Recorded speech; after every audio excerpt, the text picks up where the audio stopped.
Kurnool bus ప్రమాదం దర్యాప్తులో కీలక మలుపు చోటు చేసుకుంది. శివశంకర్ స్నేహితుడిని పోలీసులు గుర్తించారు. స్నేహితుడు ఎర్రస్వామితో కలిసి బైక్ పై డోన్కు వెళుతున్నట్లు సమాచారం. మరింత సమాచారం మా ప్రతినిధి శ్యామ్ ప్రత్యక్ష ప్రసారం ద్వారా అందిస్తారు. ప్రస్తుతం మనం కర్నూలు శివారులోని పెద్దటేకూరు వద్ద ఉన్నాము. ఈ పెద్దటేకూరు వద్ద ఉన్నటువంటి హెచ్పి పెట్రోల్ బంక్ మనం చూడొచ్చు. మనం హెచ్పి పెట్రోల్ బంక్లో ఉన్నాము. ఈ పెట్రోల్ బంకులోనే నిన్న రాత్రి ప్రమాదానికి గురైనటువంటి ద్విచక్ర వాహనదారుడు శివశంకర్ ఇక్కడికే 2:22 ఈ ప్రాంతానికే చేరుకున్నాడు. 2 గంటల అర్ధరాత్రి బాగా పొద్దుపోయిన తర్వాత 2:22-23 ప్రాంతంలో ఈ ప్రాంతానికి చేరుకున్నాడు. చేరుకున్న తర్వాత 6వ నంబర్ పెట్రోల్ పంపు ఇక్కడికి వచ్చాడు. ఇక్కడ ద్విచక్ర వాహనానికి పెట్రోల్ కొట్టరు. దీంతో తీవ్ర ఆవేశానికి గురయ్యాడు. గట్టిగా అరిచాడు, పెట్రోల్ కావాలని చెప్పి గట్టిగా అరిచాడు. ఇక్కడ నుంచి మళ్ళీ బండి వెనక్కి తీసి తాగిన మత్తులో ఉన్నట్లుగా ఆ దృశ్యాలు కనిపిస్తుంది. వెనక్కి తీసి మళ్ళీ 2వ నంబర్ ఇటు నుంచి తిరిగి 2వ నంబరు పెట్రోల్ పంప్ దగ్గరికి చేరుకున్నాడు. చేరుకున్న తర్వాత ఇతనితో పాటు ఇంకొక వ్యక్తి కనిపిస్తూ ఉన్నాడు, బ్యాగు తగిలించుకున్నటువంటి వ్యక్తి. ఈ బ్యాగ్ తగిలించుకున్నటువంటి వ్యక్తి ఎర్రస్వామి. వీరిద్దరూ కూడా ఫ్రెండ్స్. ఈ ఫ్రెండ్స్ ఇద్దరు కూడా మిడ్ నైట్ వచ్చారు. అయితే బండిని కూడా మనం స్పష్టంగా గమనించవచ్చు. దానికి లైట్ లేదు. ముందర డూమ్ లైట్ ఉంటుంది, లైట్ లేదు. అయితే రాత్రి పెట్రోల్ కొట్టించుకున్న తర్వాత చాలా వేగంగా ఇక్కడి నుంచినే వెళ్ళారు. దీనికి సంబంధించి మనతో మాట్లాడడానికి ఈ HP petrol bunk manager Chakri ఉన్నారు. చెప్పండి, మీరు ఆ టైంలో ఏం జరిగింది? మీరు సీసీ కెమెరాలన్నీ కూడా చూశారు. ఆ టైంలో ఈ పెట్రోల్ బంకే వచ్చినట్లుగా కనిపిస్తుంది. ఇది ఎంతవరకు వాస్తవం? అదైతే వాస్తవం అండి. 2:22 పెట్రోల్ బంక్ లేక వచ్చారు. వచ్చిన తర్వాత అక్కడ పెట్రోల్ యాక్చువల్ అయితే ఇక్కడ 3 డియూలు ఉంటాయి. 3 డియూలలో 2 డియూలు 10 గంటలకి క్లోజ్ చేసాము. ఒక డియూనే వర్క్ అవుతుంది. ఆ టైంలో తక్కువ వెహికల్స్ వస్తాయి కాబట్టి ఒక డియూనే కంట్రోల్ చేసాము. ఆ డియూ దగ్గరికి రండి అని పిలిచినారు. వాళ్ళకి వినపడట్లేదేమో, మేబీ డ్రింక్లో ఉన్నారు కాబట్టి. వాళ్ళు అక్కడికి వచ్చేసి హారం కొట్టుకుంటూ అన్నా ఎక్కడున్నారు, భయ అని క్యాకులేసినారు. పెట్రోల్ కొట్టడానికి రండి అని.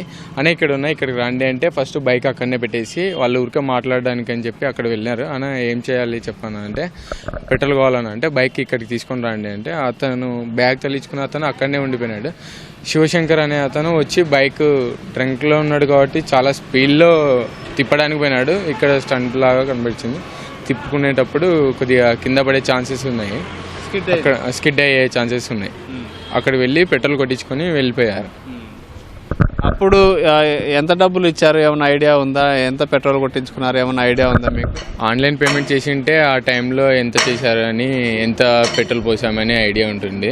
వాళ్ళు క్యాష్ ఇచ్చారు కాబట్టి మా పంబాయికి కానీ చాలా వెహికల్స్ వస్తుంటాయి, ఎవరు ఎట్లా అని ఐడియా లేదు. ఈ బండికి ముందర లైట్ లేదు, ఏమీ కనిపించట్లేదు. సీసీ కెమెరాల్లో కూడా అట్లనే కనిపిస్తుంది. అది ఎంతవరకు వాస్తవం? అది పల్సర్ వెహికలే. ఫ్రంట్లో అయితే హెడ్లైట్ లేదు, ఏం లేదు. వాళ్ళు ఆ మిడ్ నైట్ టైంలో ఆ టైంలో ఇండికేటర్ పైనే, లెఫ్ట్ ఇండికేటర్ పైనే డ్రైవ్ చేసుకుంటూ వచ్చారు. మళ్ళీ వెళ్ళేటప్పుడు కానీ ఇండికేటర్ పైనే వెళ్ళిపోయినారు. అది దానికి లైట్ లేకుండా డ్రైవ్ చేయడం అంటూ చాలా ఘోరంగా. ఏమనిపించింది? వాళ్ళ కండిషన్ ఎట్లా ఉందని అనిపించింది? మీ బాయ్ ఏమన్నా మీ పెట్రోల్ కొట్టినటువంటి బాయ్ గుర్తుపట్టాడు కదా, అది అతని ఫేస్ గుర్తుపట్టాడు కదా, ఏమనిపించింది? వాళ్ళ కండిషన్ ఎట్లా ఉంది? అతనికి అయితే యాక్చువల్ అయితే అతను కొట్టి పంపించేశాడు. నెక్స్ట్ డే మార్నింగ్ ఇన్సిడెంట్ జరిగింది కదా, ఇన్సిడెంట్ జరిగిన దగ్గరికి నేను స్పాట్ దగ్గరికి వెళ్ళి అక్కడ జరిగిన ఫొటోస్ అట్లాంటివి తీసుకొని వచ్చాను. వచ్చి ఇట్లా జరిగిందన్నా, ఇట్లా పరిస్థితేనా అంటే, అన్న నాకు తెలిసి ఇతను నా దగ్గర పెట్రోల్ కొట్టించుకున్నాడు, నైట్ డ్రంక్ అండ్ డ్రైవ్లో ఉన్నాడు అన్న, ఫుల్ తాగినాడు అంటే. నీ దగ్గర కొట్టించుకున్నాడా, ఎప్పుడు కొట్టించుకున్నాడు అంటే, నిన్న మొత్తం నేను స్పాట్ దగ్గర ఉండి కెమెరా చెక్ చేయలేకపోయినాను. ఈరోజు మార్నింగ్ సిఐ సార్ వాళ్ళు, కానిస్టేబుల్ సార్ వాళ్ళు అందరూ వచ్చి, ఎస్ఐ సార్ వాళ్ళని సీసీ ఫుటేజ్ కావాలి మాకు, ఇట్లా ఆ బైక్ అతను వచ్చినాడంట మీ బంకుకి అంటే, వచ్చినాడని ఎట్లా చెప్తారు సార్ అని కన్ఫర్మ్ చెప్పినాను. అంటే మీ సీసీ ఫుటేజ్ చెక్ చేయండి అంటే మా ఓనర్ గారిని అడిగి పాస్పోర్ట్ తీసుకొని సీసీ ఫుటేజ్ చెక్ చేసి వాళ్ళకి ఫుటేజ్ మొత్తం షేర్ చేశాను. మీరు డెడ్ బాడీని చూసారా? డెడ్ బాడీ ఘటనా స్థలానికి వచ్చి అక్కడ అవన్నీ చూసారా? డెడ్ బాడీ చూశాను. అక్కడ డెడ్ బాడీ మినిమం 100 to 200 మీటర్స్లో డెడ్ బాడీ ఉంది బస్సు ఇన్సిడెంట్ దగ్గర నుంచి. వాళ్ళు మొత్తం ర్యాష్ డ్రైవింగ్లోనే ఉన్నారు, డ్రంక్ అండ్ డ్రైవ్లోనే ఉన్నట్లుగా మీకు అర్థమైంది. మాకు ఈ సైట్లో చేసిన వాళ్ళ స్టంట్స్ కానీ అట్లాంటివి చూస్తే మొత్తం బాగా ర్యాష్ డ్రైవింగ్లోనే చేసే వాళ్ళలాగానే కనబడిచారు. పోలీసులకు మీరు ఎట్లాంటి ఆధారాలు ఇచ్చారు? పోలీసులు మిమ్మల్ని ఏమన్నా అడిగారా? పోలీసుల నుంచి ఎట్లాంటి ఇది ఉంది? పోలీస్ నుంచి అయితే ఏమీ లేదు. వాళ్ళు వచ్చి ఇట్లా సీసీ ఫుటేజ్ చెక్ చేయాలి, ఈ టైంలో ఈ దగ్గరలో ఉండేదంటే సీసీ ఫుటేజ్ మీ దగ్గరనే అని చెప్పి మా దగ్గరకు వచ్చారు. ఏ టైం అని చెప్పామంటే చెప్తాం సార్, మీరు టైమింగ్ అంటే డైరెక్ట్ 24 hours పెట్టాలంటే మాకనే టైం పడుతుంది, మాకు వర్క్ ఉంది. ఏ టైం నుంచి ఏ టైం వరకు చెక్ చేయాలంటే 2 to 4 చెక్ చేయండి, అదే మాకు డౌట్ ఉంది. ఆ బస్సు కానీ లేకపోతే బైక్ కానీ ఏమైనా మీ ఇన్సైడ్ వచ్చాయేమో అని చెక్ చేస్తామన్నారు. 2 to 3 టైము ఆ సర్టెన్ టైంలో చూసామని చెప్పేసి పెట్టినాము. ఒక 20 minutes దాకా పోలీసు వాళ్ళు నేను అందరం చూసాము, అదేం కనపడట్లేదు. ఫార్వర్డ్ చేసి ముందుకు ఫాస్ట్గా పెట్టేశాను. 2:22కి బైక్ అతను వచ్చాడు, అది షర్టు అదేనా కాదా అని మేము అక్కడ స్పాట్లో తీసుకున్న ఫొటోస్, పోలీస్ సార్ వాళ్ళ దగ్గర ఉన్న ఫొటోస్, ఆ షర్టుకి అతనికి ఫేస్కి ఆ చేతికి ఉన్న రబ్బర్కి మొత్తం మ్యాచ్ అయినందుకు ఇతనే అని చెప్పి కన్ఫర్మ్ అతని పైనే చూసినారు పోలీస్ వాళ్ళు. తర్వాత బస్సు పోయిన దృశ్యాలు కూడా మీ సీసీ కెమెరాల్లో, హైవే మీద బస్సు పోయే దృశ్యాలు కూడా కనిపిస్తాయి కదా వీడియోలు, అవి కూడా రికార్డ్ అయ్యాయా? పోలీస్ డిపార్ట్మెంట్ వాళ్ళండి బస్సు ఏమైనా వచ్చిందేమో చూద్దాము 3 తర్వాత కానీ 3 లోపల కానీ అని అడిగితే, సార్ మీ ఇష్టం సార్, మీకు పెట్టిస్తాను, నాకు వర్క్ ఉంది వేరే వర్క్, ఆ వర్క్ చూసుకుంటూ ఉంటాను సార్, మీరు చూడండి సార్ అని చెప్తే, సార్ వాళ్ళకి లేదులే ఫాస్ట్ పెట్టేసేయి, బస్సు వస్తుందంటే పెట్టేసేయంటే, ఏమన్నా మేబీ వాష్రూమ్ వచ్చిండొచ్చు సార్, బస్సు వాళ్ళు ఆపి బస్సు హైదరాబాద్ నుంచి బెంగళూరు వెళ్ళే వాళ్ళు వాష్రూమ్కి వస్తుంటారు, ఆ టైంలో ఏమైనా వచ్చినారేమో చెక్ చేస్తాం సార్ అని చెప్పి ఫాస్ట్ ఫార్వర్డ్ పెట్టేసి 2:39కి బస్సు ఇన్కమింగ్ అయితే లేదు, అవుట్ గోయింగ్లోనే డైరెక్ట్ వెళ్ళిపోయింది, బస్సు హైవేలోనే వెళ్ళిపోయింది. 2:39:26 వెళ్ళిపోయినట్టు కనబడుతుంది. ఎట్లా వెళ్ళింది? మీ కెమెరాల్లో, సీసీ కెమెరాల్లో రికార్డ్ అయిన దృశ్యాలను బట్టి అది స్పీడ్గా వెళ్తుందా? ఎంత స్పీడ్గా వెళ్తుంది ఆ టైంలో? యాక్చువల్ అయితే ఆ టైంలో ఎక్కువ వెహికల్స్ మొత్తం ఏమి ఉండవు. ఆ టైంలో బస్సెస్ ప్రతి ట్రావెల్స్ ఎస్ఆర్ఎస్ కావచ్చు, వేమూరి కావేరి కావచ్చు, ఇంకా చాలా స్లీపర్స్ మొత్తం హైదరాబాద్ నుంచి బెంగళూరు వెళ్ళే వ్యక్తులు మొత్తం నైట్ టైమే జర్నీ చేస్తారు, డే టైంలో ట్రాఫిక్ ఉంటుంది అది అన్నట్టు. ఆ ట్రావెల్స్ నైట్ టైమే వెళ్తుంటాయి.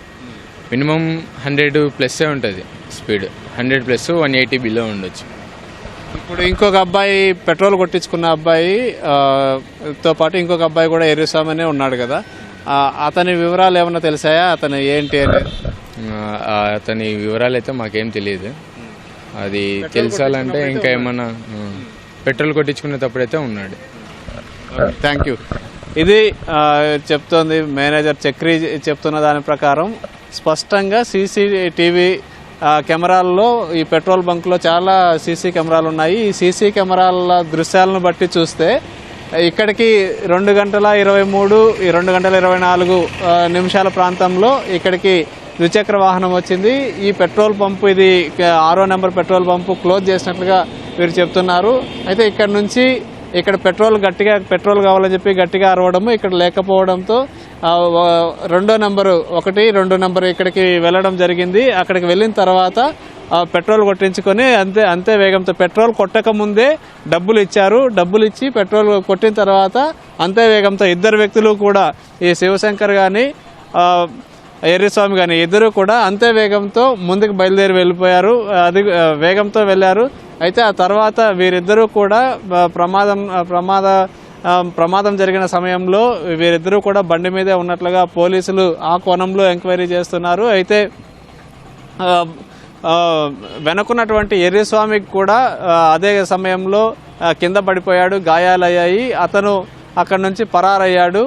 ఇప్పుడు ఉదయం అతన్ని పోలీసులు అదుపులోకి తీసుకుని ఉదయం నుంచి విచారణ చేస్తున్నారు. అందులో భాగంగానే ఈ పెట్రోల్ బంకులో సీసీ కెమెరాలు ఉన్నాయి కాబట్టి పోలీసుల బృందం ఇక్కడికి వచ్చి ఆ సీసీటీవీ దృశ్యాలని అన్నింటినీ కూడా రికార్డ్ చేసుకుని వెళ్ళారు. ఇక్కడ ఉన్నటువంటి దృశ్యాలను కూడా తీసుకెళ్లారని చెప్పి ఇక్కడ ఉన్నటువంటి సిబ్బంది చెప్తున్నారు. అయితే అదే సమయంలో అదే వేగంతో మనం చూడొచ్చు, ఈ పెట్రోల్ బంకు పక్కనే హైవే వెళ్తుంటుంది కాబట్టి ఈ హైవేలో Vemuri Kaveri travels bus, Vemuri Kaveri travels bus చాలా వేగంగా వెళ్తున్నటువంటి దృశ్యాలు కూడా 2 40 నిమిషాల ప్రాంతంలో అంతే వేగంతో చాలా స్పీడ్గా వెళ్తున్నటువంటి దృశ్యాలు కూడా రికార్డ్ అయ్యాయి. అవి దాదాపు 3 నుంచి 4 సెకండ్ల దృశ్యాలు, ఎందుకంటే ఇది చాలా తక్కువ ప్లేస్ ఉంటుంది కాబట్టి 3 నుంచి 4 సెకండ్ల దృశ్యాలు రికార్డ్ అయ్యాయి. వాటిని కూడా పోలీసులు పరిశీలిస్తున్నారు. అంటే వేగాన్ని నిర్ధారించడానికి ఈ దృశ్యాలు పనికొస్తాయని చెప్పి పోలీసులు భావిస్తున్నారు. మొత్తానికైతే ఈ దర్యాప్తు, ఈ బస్సు ప్రమాదానికి సంబంధించిన దర్యాప్తును పోలీసులు వేగవంతం చేశారు, చాలా వేగవంతం చేశారు.